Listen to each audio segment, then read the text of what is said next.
بسم اللہ الرحمن الرحیم UMT ٹی وی کے ساتھ میں مجتبیٰ ثاقب چودھری. آج کینسر ڈے ہے اور ہم کینسر ڈے کیوں مناتے ہیں؟ ہم کینسر ڈے مناتے ہیں اویئرنیس کریٹ کرنے کے لیے. ہم کینسر ڈے مناتے ہیں ان لوگوں کو یاد کرنے کے لیے جو کہ اس بیماری سے لڑ کے بچ گئے ہیں. اور ہم کینسر ڈے مناتے ہیں ان لوگوں کو خراج تحسین پیش کرنے کے لیے جو کینسر کے مریضوں کی مدد کرتے ہیں. آج کے ہمارے مہمان بھی ایک آئیکن ہے ہمارے لیے، پروفیسر ڈاکٹر الیاس انصاری صاحب، جنہوں نے PhD کر رکھی ہے انٹرنیشنل ریلیشنز میں، اسسٹنٹ پروفیسر ہے یونیورسٹی آف سینٹرل پنجاب میں. اور صرف یہ نہیں، UMT کے ساتھ ان کی 17 سال وابستگی بھی ہمارے شو کو چار چاند لگائے گی. اس کے علاوہ وہ ہومیوپیتھ ڈاکٹر بھی ہیں اور ملتان سے انہوں نے 1992 میں اپنی DHMS کی ڈگری لی تھی. Welcome to the show sir. Thank you very much. تو سب سے پہلے تو یہ بتائیں کہ کچھ عرصہ پہلے تک آپ ایک کینسر پیشنٹ تھے، ٹھیک ہے، آپ اپنی بیماری سے لڑ رہے تھے. آج آپ کینسر ڈے پہ انٹرویو دے رہے ہیں، آپ کے کیا تاثرات؟ یہ میرے لیے بڑی سرپرائزنگ سی بات ہے، اور اس میں اس سے زیادہ امپورٹنٹ بات یہ ہے کہ میرے اس بیماری کا علم جو ہے وہ بہت کلوز فرینڈس کو تھا. ایون میری فیملی کو آج تک علم نہیں ہے. اگر اس ریڈیو شو کو اگر انہوں نے سن لیا، ٹی وی شو کو اگر انہوں نے سن لیا تو ان کو شاید پتہ چلے میں نے اس کو ہائڈ رکھا تھا. اس کی ایک وجہ یہ تھی کہ میری فیملی جس وقت مجھے یہ پرابلم لاحق ہوئی، میں یہاں لاہور میں تھا، اور یہ 2008 کی بات ہے. 2008 9 اور 2010 کا تھوڑا سا بگننگ، تقریباً 2.5 سال کا عرصہ. تو یہ اس عرصے میں مجھے یہ پرابلم رہی تھی. اس وقت میری فیملی لاہور سے باہر تھی اور میں یہاں اکیلا رہتا تھا. پھر درمیان میں 1 سال اسلام آباد بھی رہا، اس لیے اس چیز کا علم بہت لمیٹڈ لوگوں کو تھا. تو یہ کینسر کی تقریباً کوئی 650 کے قریب ٹائپس ہوتی ہیں. ان میں سے کوئی 300 350 ٹائپس ایسی ہیں جن کے بارے میں آپ کہہ سکتے ہیں کہ جی ان کا ٹریٹمنٹ اویلیبل ہے، اور باقی جو ہیں وہ ان کا ابھی تک کوئی علاج جو ہے اس میں شامل ابھی تک سامنے جو ہے وہ نہیں آیا ہے. اس طریقے سے جو یہ مجھے بیماری بتائی گئی تھی اس کا نام تھا پولیسائتھیمیا ویرا. اس میں بنیادی طور پہ ریڈ بلڈ سیلز کی تعداد جو ہے وہ گھٹتی ہے، اور اس کی جو سمٹمز آتے ہیں، علامات جو آتی ہیں وہ یہ آتی ہیں کہ انسان کو ایک تو خون کی کمی ہونا شروع ہو جاتی ہے. دوسرے نمبر پہ یہ ہے کہ آئرن کی مقدار جو ہے وہ ٹیریبلی بہت نیچے چلی جاتی ہے. اس کا رزلٹ یہ نکلتا ہے کہ پھر انسان کو گھبراہٹ ہوتی ہے، پسینے آتے ہیں بہت زیادہ، چکر آتے ہیں، ویکنس ہوتی ہے، بھوک جو ہے وہ تقریباً ختم ہو جاتی ہے، اور سم ٹائمز جو ہے وہ بلیڈنگ جو ہے وہ منہ کے راستے جو ہے وہ بلیڈنگ بھی ہوتی ہے سم ٹائمز. یہ سیویئر کیس میں آپ کی بیماری ایوالو کی تھی کینسر میں یا ڈائریکٹ یہ کینسر آپ کو؟ اصل میں پرابلم جو تھا وہ جس وقت اس کی بلڈ رپورٹ سامنے آئیں تو پھر یہ پتہ چلا کہ یہ پرابلم یہ والا ہے. اور جنرلی جو ہے وہ اس پرابلم کا ٹریٹمنٹ کنسیڈر کیا جاتا ہے کہ جی وہ ابھی تک اویلیبل نہیں ہے. تو اس لیے یہ میں اس وقت کی بات کر رہا ہوں. ممکن ہے کہ اب اس کا ٹریٹمنٹ آ گیا ہوں. میں 2008 9 تک کی بات کر رہا ہوں. ظاہر ہے آج ہم 2017 میں بیٹھے ہوئے ہیں. مجھے اس کے مطلب یہ پرابلم تو مجھے تقریباً 2.5 سال رہی، لیکن جب مجھے یہ ڈائگنوز ہوا، جب مجھے پتہ چلا، جب بلڈ رپورٹس سامنے آئیں اور ڈاکٹر نے مجھے پھر بتایا، تو یہ اس واقعے کے کوئی تقریباً 1 سے غالباً 1.5 سال کے بعد مجھے اس چیز کا پتہ چلا. یعنی یہ پرابلم جو تھا کہ کس طریقے سے یہ بڑھ رہا ہے. میں اس کو کچھ اور ہی سمجھتا رہا، کچھ اور ہی سمجھ کے ڈاکٹر دوسرے جو ہیں فزیشین وہ بھی اس کا علاج دوسرا کرتے رہے، لیکن یہ بہرحال چیز جو تھی وہ مختلف تھی. سر آپ نے کہا کہ آپ نے فیملی سے یہ چیز ہائڈ کی رکھی، لیکن جب آپ اپنے اپنوں کو بتاتے ہیں تو آپ کو مشکل ٹائم آسانی سے گزر جاتا ہے. اپنی ایک سوچ ہوتی ہے. میرا یہ خیال تھا کہ چونکہ میں لاہور میں رہ رہا ہوں، فیملی میری لاہور سے باہر ہے، اور اس کے نتیجے میں یہ ہوگا کہ میری فیملی ہر وقت پریشان رہے گی میرے بارے میں. اگر میں ساتھ ہوتا تو شاید وہ خود بخود ہی پتہ چل جاتا علامات کی وجہ سے، ڈاکٹر کے پاس آنے جانے کے نتیجے میں. تو یہ وہ ایک فیکٹر تھا جس کی وجہ سے میں نے محسوس کیا کہ یہ نہیں بتانا چاہیے.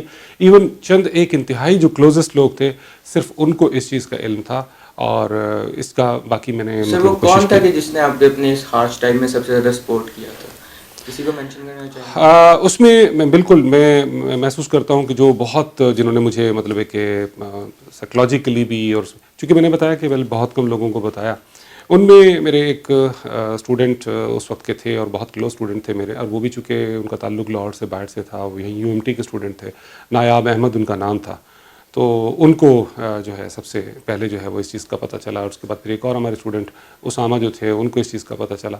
تو یہ ظاہر ہے کہ اس حوالے سے یہ 2 افراد جو تھے ان کو پتہ تھا میرے اس پرابلم کا اور اس ڈیزیز کا، اور انہوں نے مجھے اس عرصے میں سپورٹ بھی بہت زیادہ کیا اس حوالے سے. سر پاکستان میں کیا کینسر صحیح سے ٹریٹ کیا جا رہا ہے؟ دیکھیے، اس میں پہلی بات تو یہ ہے کہ کینسر کا جہاں تک تعلق ہے، سرکاری شعبے میں اس کے لیے سہولیات بہت کم ہیں.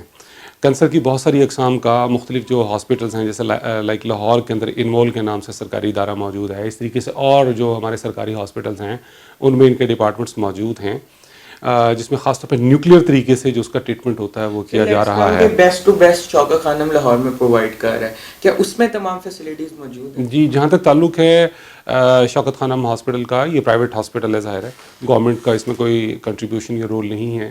دوسری چیز جو ہے وہ یہ ہے کہ جن چیزوں کا علاج اویلیبل ہے پاکستان کے اندر جن کا، تو وہ ڈیفینیٹلی جو ہے اس کی سہولت جو ہے اس ہاسپٹل کے اندر موجود ہے۔ میں اس کے بارے میں بہت زیادہ تفصیلات تو نہیں جانتا، یہ تو شاید وہاں کے ہاسپٹل کی انتظامیہ بہتر طریقے سے بتا سکے گی کہ کتنی اقسام کا علاج وہاں پہ ہو رہا ہے، لیکن اتنا ضرور ہے کہ بہت سارے ایسے کینسر کی اقسام جن کا ہمارے ملک میں سرکاری ہاسپٹلس میں علاج نہیں ہے، وہ علاج بھی یہاں پر اچھے طریقے سے جو ہے وہ ہو رہا ہے۔ یہ تو بہرحال ایک طے شدہ حقیقت ہے۔ ہماری ابھی گزشتہ دنوں بھی ڈاکٹر صاحب سے بات ہو رہی تھی تو انہوں نے بات کی تھی کہ پاکستان میں اویئرنیس بہت کم ہے ڈیزیزز کے حوالے سے، اور اسپیشلی جب ہم دیکھتے ہیں کینسر، تو کینسر ایک ایسا مرض ہے جو کہ پھیلتا جا رہا ہے، یہ کچھ بیماریوں سے بھی ایوالو ہوتا ہے، لیکن بہت سے ایسے ایسپیکٹس ہیں جو کینسر کو لیڈ کرتے ہیں، جیسے ہماری روزمرہ کی عادات جس میں اسموکنگ آ جاتی ہے، سگریٹ پینا آ جاتا ہے، یہ لنگس کا کینسر، پھیپھڑوں کا کینسر، یہ اس چیزوں سے پیدا ہوتا ہے۔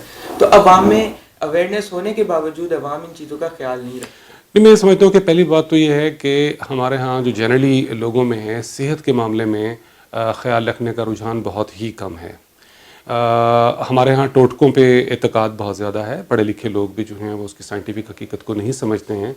دوسری چیز یہ ہے کہ ہم میں سے جو لوگ سنتے ہیں پھر عمل کرنے کی بات ہے، عمل اس میں سے کتنے لوگ کرتے ہیں۔ ہمارا جو لائف سٹائل ہے اور جو ہماری خوراک کا سلسلہ ہے اس کا بہت بڑا رول ہے۔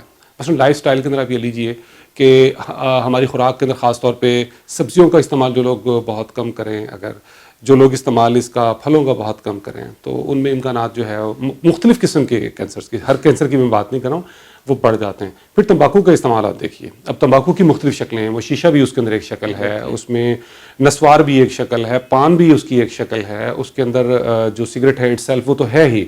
تو یہ جو تمباکو کا استعمال ہے، سب سے زیادہ جو اموات ہیں وہ بنیادی طور پہ تمباکو کے جو مختلف قسم کے استعمال ہیں، دنیا بھر میں جتنے لوگوں کو مختلف جو کینسر، خاص طور پہ اس میں لنگس کا کینسر ہو رہا ہے، دوسرے ہو رہے ہیں، ان کی اموات کا سب سے بڑا حصہ جو ہے وہ تمباکو کی طرف سے آتا ہے۔ اب آپ دیکھیے کہ سب کو پتا ہے کہ تمباکو نقصان دہ ہے، سب کو پتا ہے کہ اس جو سگریٹ کی ڈبیا ہے اس کے اوپر لکھا ہوا ہے، جی اس پہ بنا ہوا ہے، تو اس کے باوجود ایک جانتے بوجھتے ایک انسان کرتا ہے۔ تو میں سمجھتا ہوں یہ ہم نہیں کہہ سکتے کہ اویئرنیس نہیں ہے، اویئرنیس ہے، لیکن اس کا استعمال جو ہے اس کے باوجود اپنی خواہش کے تحت کیا جاتا ہے تو وہ اس کے پھر نقصانات بھی اٹھانا پڑتے ہیں۔ اویئرنیس کے یا جہالت کے یہ تو اب آپ لوگ فیصلہ کریں گے۔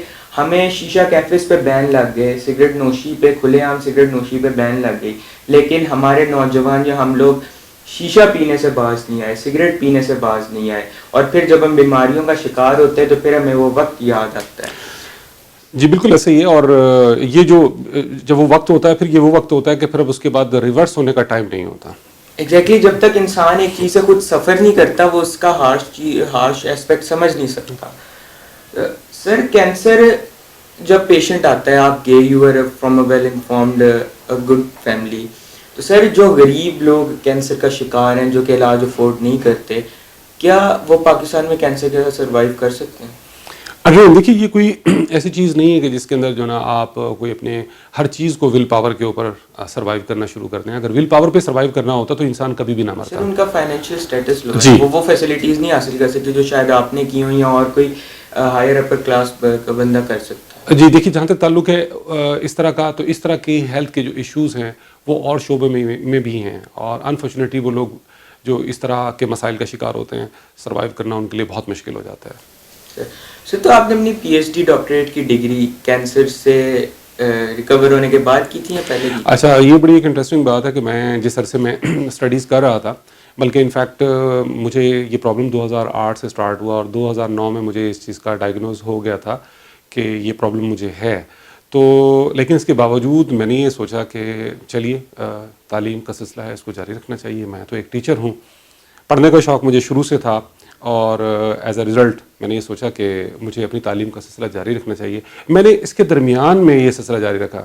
میں فروری 2010 غالباً 13 فروری تھی یا 12 فروری تھی، اس تاریخ کو, اس دن کو میں نہیں بھول سکتا کہ ایک دن جب میں صبح اپنی کلاس کے حوالے سے جب میں اٹھا ہوں تیاری کرنے کے لیے کہ کلاس کے لیے تیار ہو کے جانا ہے, تو میرے منہ سے اس دن جو خون جو ہے وہ بہت زیادہ آیا, بہت زیادہ خون آیا, اور مجھے اس دن لگا کہ شاید اگلے چند لمحوں کے بعد میں اس دنیا میں سروائیو نہ کر سکوں. لیکن حیرت انگیز طور کے اوپر نہ مجھے کوئی پین ہوئی, نہ مجھے کوئی تکلیف ہوئی, لیکن اس کے باوجود جو ہے آئی سروائیوڈ. یہ وہ دن تھا کہ جس دن مجھے لگا کہ اب شاید میرے پاس ٹائم نہیں ہے, اور اللہ تعالیٰ نے مجھ پہ کرم کیا. مجھے نہیں معلوم کیسے ہو گیا, کس طرح سے سب کچھ ہو گیا, آئی ڈونٹ نو.